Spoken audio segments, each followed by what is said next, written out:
I am never going to start a business and bring someone onto it unless they put in the same amount of capital that I do. When executives and leadership is always surrounding our agents and giving them that accessibility to us at any given time, that's what really drives our growth. If I ever see a negative comment, there's absolutely no sense in replying to it. It doesn't bother me. Welcome on today's episode of the Entrepreneur's Journey. I am extremely humbled and excited to announce this week's special guest. And she is leading an exceptionally innovative team and organization, Nadia Habib. Thank you so much, Nadia, for being on today's. Thank you for having me. I really appreciate it. How's your day been? Oh, it's been fantastic. Every day is great. Amazing. Well, we'll get right into it. We'll start off with background and journey. Can you share a bit about your professional journey and what led you to your current role at eXp Canada? Yeah, so my professional journey is actually a really interesting one because I was born into entrepreneurship with my family. And for me, I was a school teacher. I was actually a kindergarten teacher before I got into real estate. And I love kids so much that that's all I wanted, is to be surrounded by children. And my family started then doing land acquisition and development and building houses. And my dad always wanted everything to stay in the family. So my brothers would take on the projects, the different subdivisions that he had. And, I got into real estate because of that. I sold for them for about 5 to 7 years, and I really enjoyed it. I mean, working with your family, a lot of people may not like it, but I really enjoyed my time with them. But for me, I've always wanted more in my business, and I've always wanted to take my business to that next level. I'm not one to stay in the same position for a long period of time unless there's growth that's involved. So I then became manager of the office that I was working at, and I've only ever worked for really technically 2 companies, which is Century 21 and then now eXp. I worked for them. I was a manager, managing broker, built that office. That office was, when I left, it was about 365 agents, number one Century 21 office in Canada, number 2 in the world. So I've done really, really well. And when I left that brokerage, it was really, I felt like there was a cap to my learning and a cap to my growth. And I wanted a company that is going to allow me to spread my wings and continue my growth, because it's just so important for me that that skill set continues to grow. Hence my switch to eXp about 2 years ago. And this is where we are now. I actually came on as a managing broker with eXp, but my passion is people. My passion is to be out on the road and really helping the growth and the drive of the company. And this is, how I ended up being director of growth and VP of growth, and now senior VP of growth in Canada.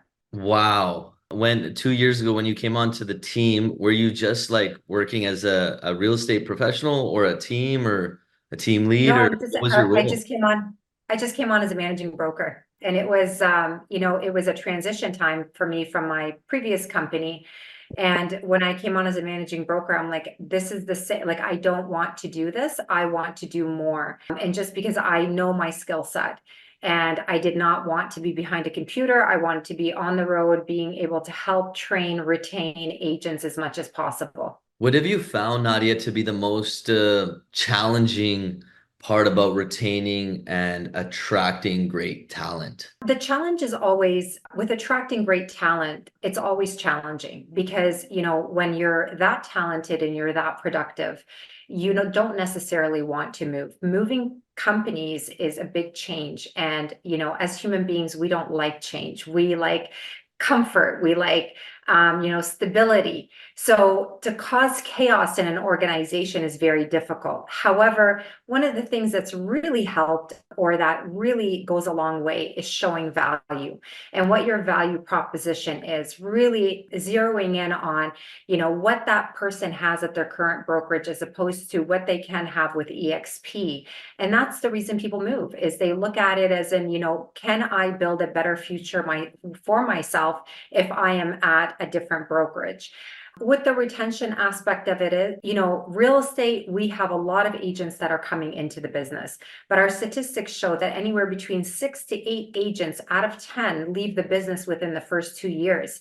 A lot Wow. of people come into real estate because it looks like, social media does a fantastic job of glamorizing the career and, making it look like, we live like superstars. You've got all these TV shows and so forth, but what people don't realize is it's a lot of grind. You are your own boss every single day. You have to get up. You have to be self-motivated in order to make it. So with the retention aspect of it, the majority of our agents, like 80% to 90% of the agents that we lose, are the non-productive agents. And it becomes too expensive for them to stay in the business because there's a lot of dues for them to pay. An incredible answer, first of all. Goes to show that it's not easy to build a great company. It really is not. And that You have to work at it every single day. like it shows that there's some incredible leadership behind such a company for even to attract that talent and retain it. That goes to show. And you were saying what, 90% of About 80 to 90% of agents that leave are non-producing agents. Hmm. And, our industry as a whole, like I said, it's glamorized. But once agents get in and they start to see how expensive it is to be a non-producing agent, it's just not worth it for them. Because of like the licensing fees, the insurances, the Absolutely. education. You're paying board dues, you're paying regulatory dues. It's expensive. Marketing is very expensive. You always have to look your best when you're out with your clients. Gas is expensive. It's just an expensive lifestyle, and you're supporting a family. But one of the biggest challenges is that you're not getting a paycheck every 2 weeks. No. Right? You're getting Yeah. paid when the property closes. And then maybe if the property closes, if it doesn't close, you're not getting paid. So you're really working with a certain amount of money that is going to take you over the next couple of months until you get paid again. So again, you have to be very careful with how you spend your money in real estate. Wow. Any advice for corporate professionals, real estate professionals, mortgage brokers, insurance brokers on how to manage their money better? When you're independent, so if you are classified as an independent contractor, you are not getting paid bi-weekly from your company or weekly by your company. It's great advice to treat yourself as you're working for your business, right? So you treat that entity as a business and continue to pay yourself bi-weekly as if you worked for another company in order to keep the structure maximize or going to the maximum.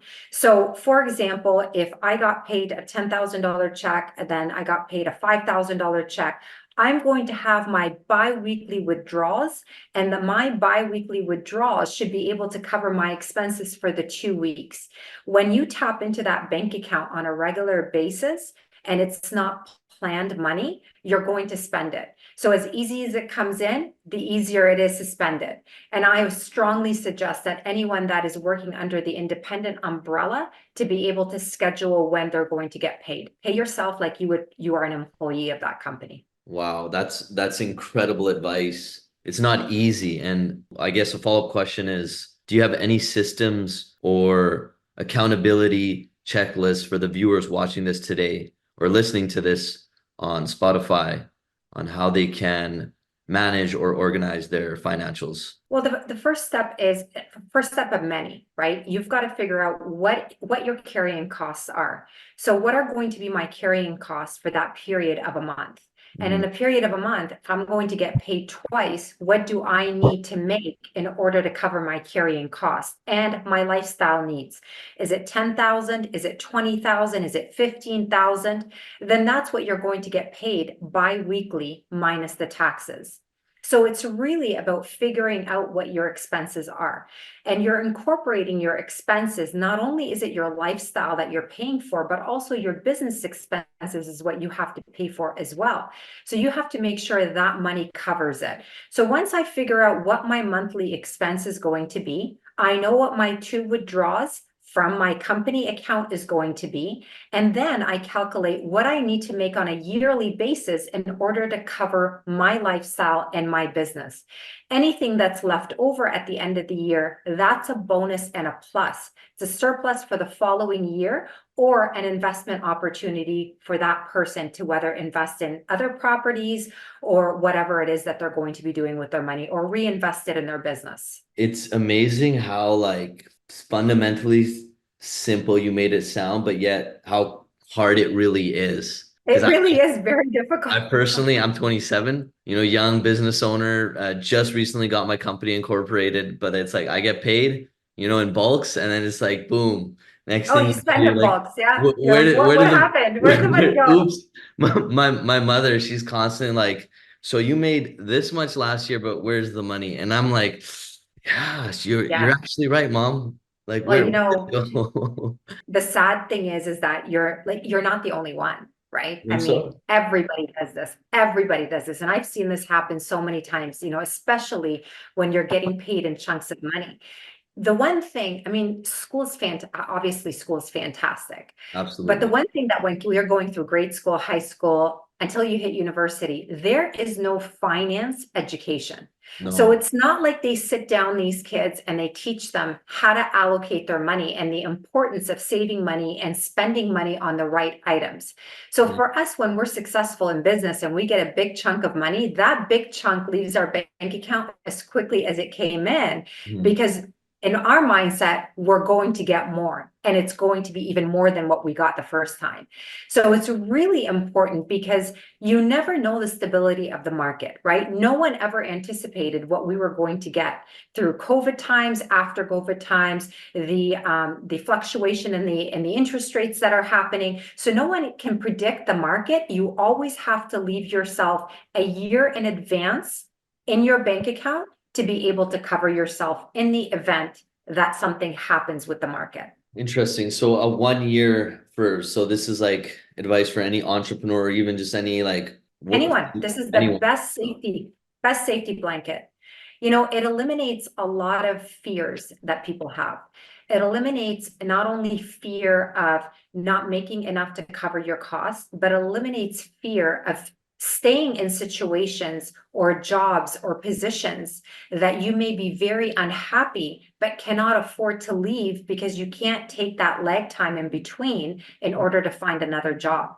So having a reserve, whether it's 6 months to a year, is really going to free up your mindset to think clearly and make wise decisions, especially about your business partners. Leading up on business partners, how do you know if someone is a good business partner, an okay business partner, or let's call it what it is, a bad business partner? That's a very good question. A good business partner is someone, if I envisioned a good business partner, is someone that has the same goals as myself, vision, same dreams, same work ethic, same habits. I want someone to be a driver like myself. But most importantly, I want them to have as much skin in the game as I do.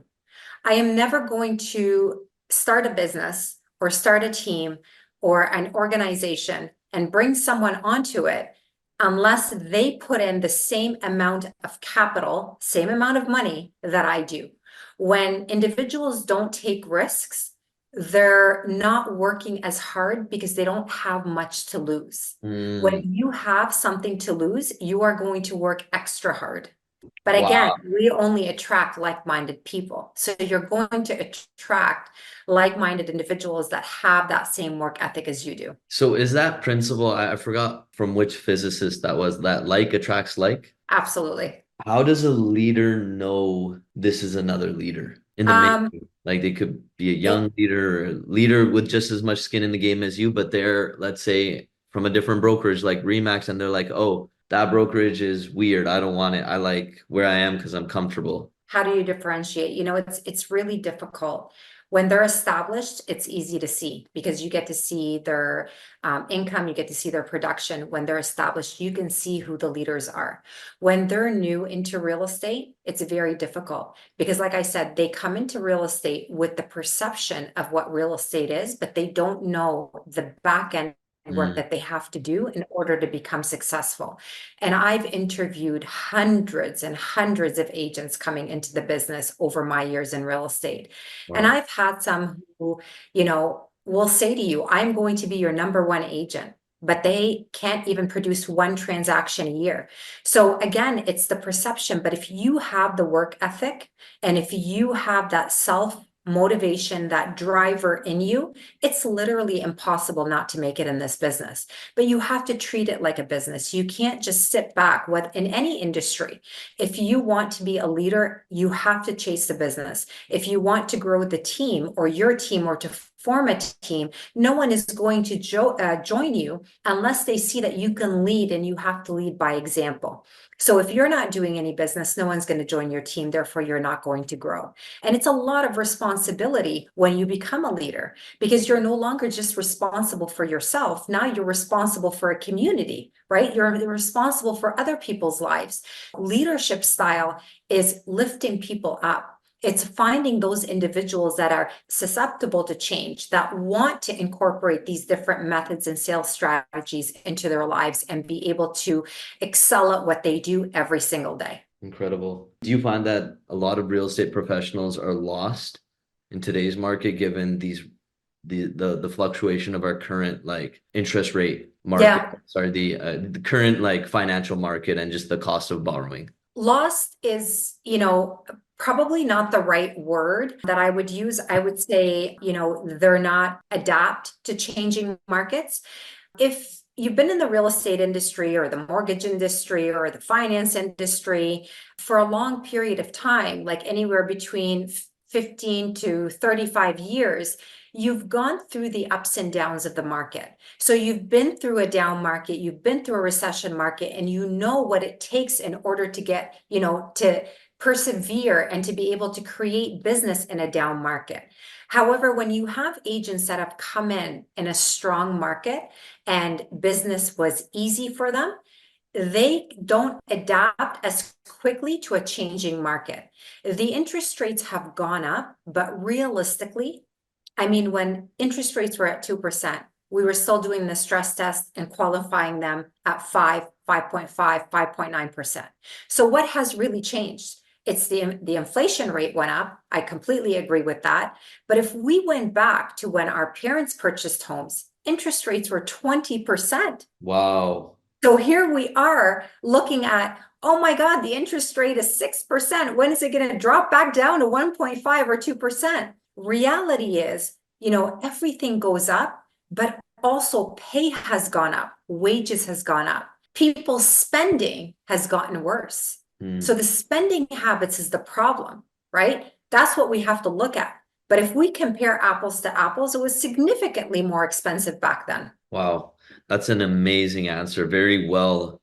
Just you cover so many topics, because it does goes to show that consumerism is one of the number one thieves of joy. Maybe that's a bold statement by myself, but I feel like when you're just consuming and consuming, you get so lost in this unconscious behavior. Whereas if you consciously, it's not easy to save up your first down payment. I'm not sure when you bought your first property, or whoever, right? Like your family, when you guys bought your first property, you had to save. Takes a lot of discipline, does it not? Yes, a lot of discipline. And when I look at, this generation that is looking to purchase homes, to get them to make what they make and pay the current rent and save up for a down payment, it's a lot of money. No one is looking under, they need at least $50,000 to $100,000 for a down payment, because property prices have gone up so much.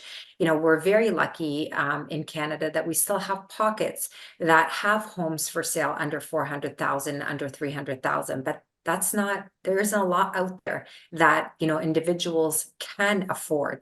And it's scary. It really is scary, because rent is now, very close to a mortgage payment. Yeah, that's crazy. What advice do you have for entrepreneurs, or just anyone watching that in their 20s who wants to save up their first $100,000 for a down payment on a house? Now, if you can use RSP money to put towards a down payment. So my suggestion would be to dump any savings that you have into RSPs, because then you can use that into your down payment when you buy your first property, and it's a tax savings for the year. So that would be really good. However, if you can move back home in order to save the down payment, I would strongly suggest that they do that. It's not just about moving back home, but we're finding home ownership moving also into co-ownership. So not necessarily parents owning homes with their children, but people owning homes with other people in order to afford it. So a group of 4 individuals or maybe 2 couples might buy a home together, share different levels, but that's where affordability is headed, right? So if a child can move back home and be able to save up everything that they make, it's a sacrifice that they're doing for a period of a year to 3 years, but then they get the freedom of owning a property. It's a short but yet long-term play because it could be Exactly. a year Exactly. to 3 years, right? So Yeah. you don't know. I like that. As the VP growth, what are your main responsibilities and objectives at EXP Canada? So my role is one of many. I handle the growth for the company, make sure that we are growing at a good rate, which we definitely are. We are almost at 7,000 agents across Canada right now. Our goal by the end of the year to be at 7,500. And again, that's a net number. Basically, I meet with agents all across the country, help them build their organizations, help them with the retention of their agents that they have on their teams or in their organizations, do masterminds across the country when it comes to training, dividing up different production levels so that we're able to provide the training that is adequate for that production level, and a lot of meetings. That's what I do, is a lot of meetings with our agents in order to always educate them on our value proposition. How do you manage your time so well? If it's not in my calendar, it's not happening. If So it's I not live in my and calendar, breathe. it's not It's happening. I not love that happening. quote. You know, even my kids, when they're like, Mom, do you want to go here? Do you want to go here? Last thing they'll ask me, did you put it in the calendar? Because I live by my calendar and I don't know how to function. So I'm very organized that way. Before I go to bed, I check my calendar for the day, the next day. When I wake up in the morning, it's the same thing in case anything else was dropped into the calendar for me. There are times, like important times, like I told you, my morning time and then my afternoon time, those are non-negotiable for me. And other than that, it's no matter what day it is, as long as I can put it in my calendar, it's going to happen. Yeah, that's always been my time management style. What strategies have you found most effective in driving growth in such a competitive and fast-paced market? It's showing up. You know, it's really important for our agents to not feel that they are alone on the playing field. When executives and leadership is always surrounding our agents and giving them that accessibility to us at any given time, that's what really drives our growth. Giving our agents the tools that they need, the technology that they need. We're leaders in technology, giving it to them at their fingertips, always helping them get to that next level, being readily available to pivot at any changing market with our agents, and just providing that support that they need on a daily has been instrumental in the growth of EXP. Do you have any technologies you recommend for viewers and listeners watching this today to implement in their business? I'm going to skip this one because this is like all EXP stuff. So Amazing. that No, I respect that. So, viewers out there watching this, if you want to learn more, make sure you check out. Is there a website where they can Well, learn more about? absolutely. I mean, they can go to our EXP website, but technology as a whole, what's most important to agents is always have a CRM system, always have a website, be present online, utilize social media, but give content that people can respond to. Give content that's going to educate other your consumers, your audience. So what is going to educate them? You know, bring facts to the table. Let them know maybe what happened 20 years ago as opposed to what's happening now. When it comes to real estate, mortgages, finance, every person out there is interested in learning more about it. So any fun facts that you can bring to the table, and don't make it about you.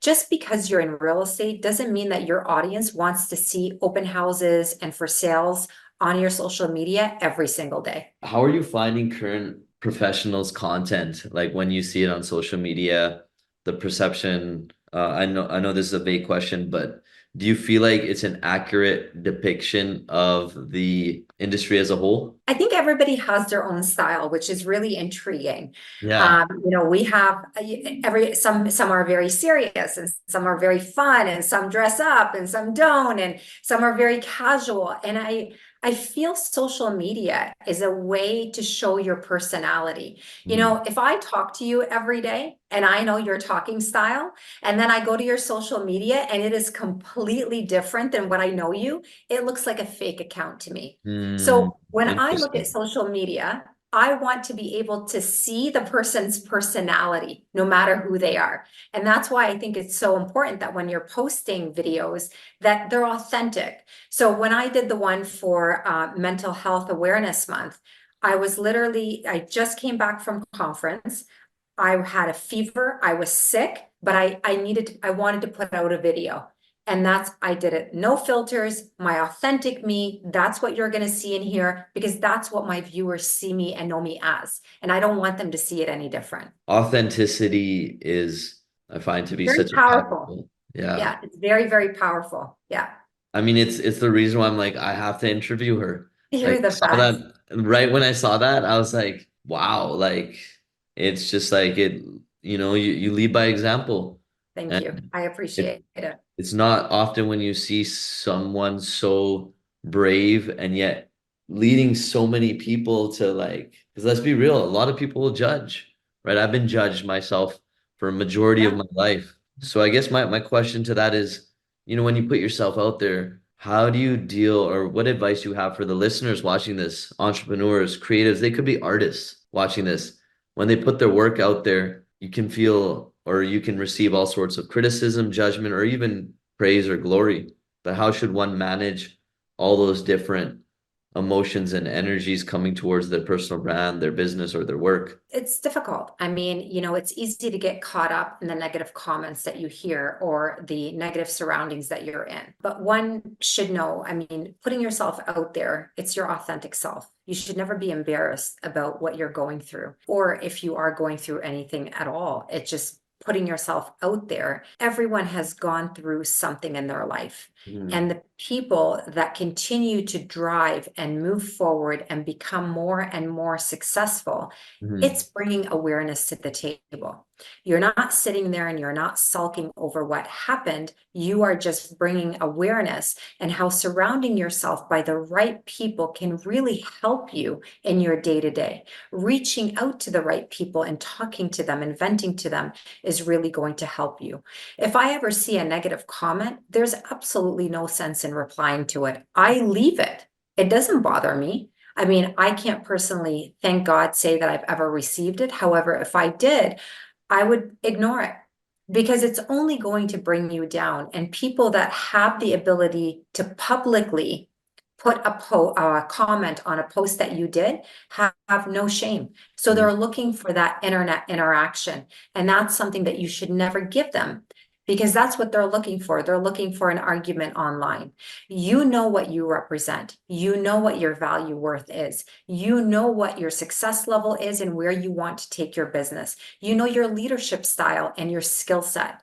No one else should influence that for you. You already know. That's what makes you a great leader, is because you already know. I think that's why a lot of people want to follow and learn because when you're in that room, when someone just puts themselves out there who does have the accolades like yourself to back it up and who has this vast richness internally, calmness, kindness. It's like that. Would you say it's like having all these layers of different stacks of skills that you're putting together to now kind of share to the masses? You can't teach something you haven't done.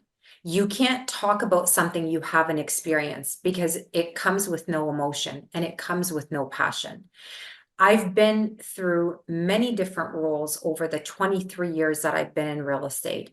And for me, it's easy to deliver with no preparation because I've been through it all, right? But also I recognize that there is still always room to learn from the greater, to always take in more information. However, when you've done it, it's easy to teach it and talk about it. But the whole idea is that just because there's been, hiccups in the past, that doesn't define who you are now or what you're going to be in the future. That should only empower you to become better at what you're doing. We are better together, as they say, right? Absolutely. When you work with Absolutely. great people, iron sharpens iron. Absolutely. Forgot where I heard that from, but it was I think it was a page out of the Bible, and it talked about how iron sharpens iron. I'm not gonna say the whole thing because I don't want to butcher it, but so powerful. Very, yes. Follow up to that is what advice do you have for entrepreneurs or anyone watching this or listening to this today on how to manage their mental health better in such a fast-paced industry, such as the industry you're in real estate? In any industry, when you're a leader, it comes with a lot of responsibility. And as a leader, we have our days, and anyone that tells you otherwise is lying. You have your days where you just want to throw in the towel. You're like, I don't need this. I make enough money on my own. Why am I taking this on? But your passion for leadership and your skill set don't allow you to. But we all have those days. And then you sit back and it's never easy to climb that ladder. It takes a lot of work and it's a lot of heavy lifting. However, once you get it to the level that you want to get it to, it's maintenance after that. So it's surrounding yourself by like-minded individuals that have the same work ethic, that have the same drive. You are responsible for so many people. Hmm. It's okay to have a bad day, but you need to step back every once in a while and reevaluate your business. You need to step back and take a break. But when you are leading something or working your way up to be a great leader, and you want to continue believing in work-life balance, that is never going to happen.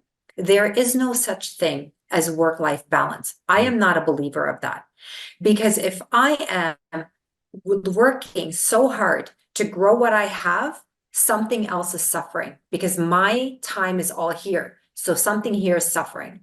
If I now have this running and I'm now focusing on here, this is going to start to suffer.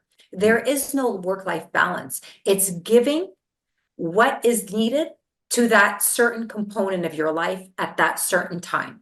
So if right now my business needs my time, I'm going to give my business my time because so many people depend on me.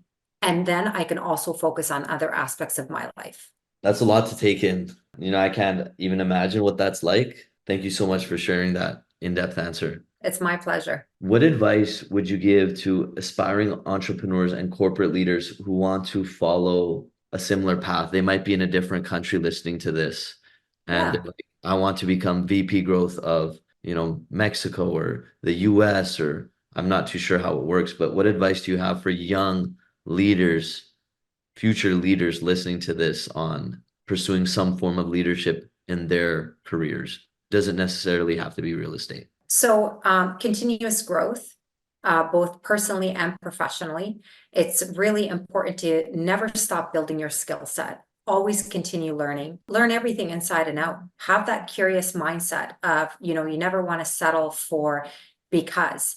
Because why? I want to know why this is here. You want to question everything so that you learn the ins and outs of the industry, no matter what industry that you're in. In order to get to a certain level, no matter what level it is, you have to have a definite skill set.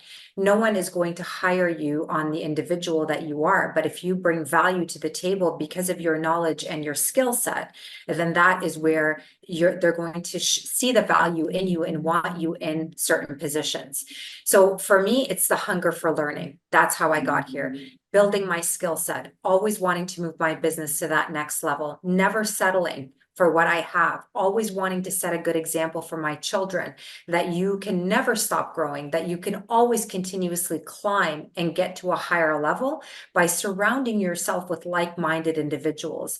And don't be afraid to shed the weight as you grow, because the people that belong in your circle now may not belong in your circle 2 years from now or 4 years from now. So it's very important to do that, but do it on a good note. Never burn any bridge. It's not their fault that they did not move up like you did. They're comfortable and happy in the positions that they are. You've just outgrown your circle. So it's really important to recognize when you've outgrown it and make sure that you move when you need to. That's amazing. Do you find that growth is painful? I mean, that's why they call it growing pains, right? Nothing comes easy. I mean, it comes with stresses. You want bigger things, they come with bigger responsibilities. Nothing comes easy unless you're handed wealth, and even that might be stressful. as you start to build and grow, yes, it becomes more stressful because, now you employ more people, but you're not just employing them.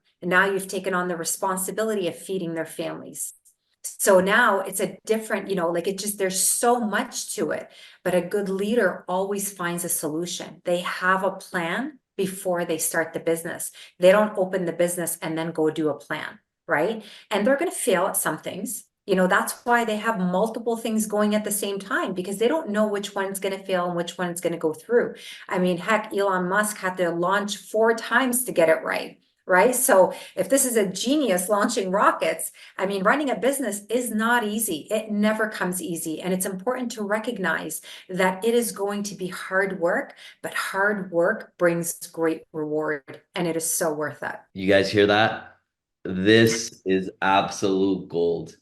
We're going to cut for a quick 30-second intermission break where we would like to thank this episode's sponsors. If you guys are watching this and you don't know, Pure Protein Bars. You're ever feeling hungry, you're on the go, you need a snack? I love eating these 20 grams of protein post-workout. I don't recommend eating them 7 days a week because, it's just a protein bar. But hey, 5 days a week, 4 to 5, I'm in. Go check them out. Link in the description below. And back to our main guest, the one and only Nadia Habib. Thank you so much, Nadia. You are just dropping absolute gold that I got hungry because I'm like, wow, like my mind just cannot comprehend this much great information. So we Yeah. have to take a little pause. Thank you. I guess follow up now on that is how do you stay so motivated and resilient? Because clearly it seems like you've seen a lot of different cycles, like you've been through a lot of different market cycles. How do you stay so positive and optimistic? I can't say that every day I am as positive as, every day is different, right? Positivity, yes. I stay motivated because I want to set a good example for my children. They are my heart and soul. Everything I do is because they drive me. I want them to see that there is always room for improvement in your life, that you just have to have an open mind and an open heart for it. I've raised 3 very successful children. I'm proud of them every single day. They are my biggest accomplishment. My biggest Wow. accomplishment is not my work. They are my kids. And if it wasn't for them, I don't know how successful I would be because they are my driving factor. I care that they see a strong individual, female leader in front of them. And, that drives them to do better in life. I worked hard to provide for them. I want them to have a good life for themselves, but I also want to have a good life for myself. And I want them to see that you can have both, but it takes a lot of work. And I was very fortunate that my kids were able to be with me on this journey to see how difficult it is to make it in real estate and how difficult it is to climb the ladder and, how much you have to work in order to get to the levels that you get to, because that really teaches them on, what to do in their businesses as well. So inspiring. And it's not easy, right? To be a mother and then to manage all your children and then also manage the company and then Yeah, back to the children, yeah, back to the company. And it's, yeah, I can't even, it's can't, a I don't lot. know how my mother does it. And she's a single mom. And sometimes I feel like she kind of goes a little crazy on me, but like, you got to give her that space and understand that like she's gone through so much more than I've ever been through. So what am I complaining about? Exactly, exactly. But it sets a good example for the kids. It's like moms have like another superpower. I don't know what it is. I guess like what is it? How do moms have this superpower? Oh, I have no idea where it's, yeah, you just go. That's all we know how to do is you just go. Like nothing is hard. If it's hard, you figure it out. Yeah. Figure it out. I feel like I have these mental breakdowns sometimes with like just like work or 2 years ago or 3 years ago, I started my first build, right? And everyone around us, like my family was like, what are you doing? You're not going to be able to do that. You've never built something before. You're out of line, Sabaj, right now. You're dreaming too big. That's what my grandfather had told me. And not to put him on the spotlight, I had other aunts, uncles, just family members saying, oh, you're going to go broke. You're going to make your mom go, what is it called? Bankrupt, right? Because like Obviously I couldn't get approved for a loan, so I put my mom and myself on it, and I was like, Mom, let's go build a home. Yeah, you have to take risks. In life, you have to take risks. And when you believe in the talent that you have and the skill set that you have, taking risks is not hard. So to follow up on that, what advice do you have for like young builders out there, contractors out there who want to develop, like, let's say, future communities or future neighborhoods? Well, coming from a family that's all I know is building. It's don't take a big step in, just small steps when you're starting building because it's a lot of money up front. Mm. So once you're able to stabilize and have, one property, two properties, then you move to five, then you move to 10, and you slowly work your way up, be very careful with your funding. It's really important for builders to get to a level where you pay off the land that you buy rather than taking it and paying interest on it, especially in a market like today, because you don't know if you're going to have the home sold once you finish building it. And the interest rate that you will pay to a developer is really expensive because you cannot finance land. So it's, if you are able to get to a point where you're able to buy out the land and then build on it, that's very profitable. If, let's say, the builder has done one or two builds, but now they want to get into building more like for other people, do you recommend, instead of, even if they can't, that barrier of entry isn't there for them, they're a young builder, newer company, should they build for other people or start in residential or like one or two builds for someone else? It's whatever opportunity that arises. You never know where the opportunities are. I mean, sometimes you might want to build for yourself. However, an opportunity presents itself, an investment or an investor that wants you to build for them. Any experience that you are able to gain along the way is only going to help you when you are on your own. So I never say no to opportunity, no matter what it is. If there's an opportunity and I'm able to learn from that, and again, it's finding that business partner that has the same risks, the same stakes in what you're doing, in that venture capital that you guys are doing. So that way you're learning, plus you're moving up. That's incredible. What key metrics do you focus on to measure the success and growth of EXP Canada? The numbers. So the numbers, not only in agent count, but also in transaction count. So we look at how many transactions that we're doing per year and how much growth that we've had per year. On average, if we're looking at the past couple of years, the growth has been anywhere between 1,000 to 1,500 net. So remember, we talked about 10 come into the business, 8 end up leaving within the first 2 years, 2 end up staying. So that's a really significant number. Retention as well, that's been really good. But our agents right now are averaging anywhere between 6 to 7 transactions per year. So industry standard is not that right now. And numbers, I mean, numbers is what shows exactly what the growth is, whether it's in production or number of agents. Thank you so much. You're so welcome. Thank you for having me on your podcast. I really appreciate it. And it's an absolute pleasure to spend time with you. There you guys have it. If you'd like to learn more about Nadia Habib and the future she is paving of real estate, click on the link below. Do you have any social media handles you would Yeah, like to send over to our team? so my Nads Habib on Amazing. Instagram. Yeah. There you guys have it. Go check out what Nadia Habib, the VP growth of EXP Canada, is up to. Thank you so much for being on this episode. Thank you so much. Have a great day. You too. Take care.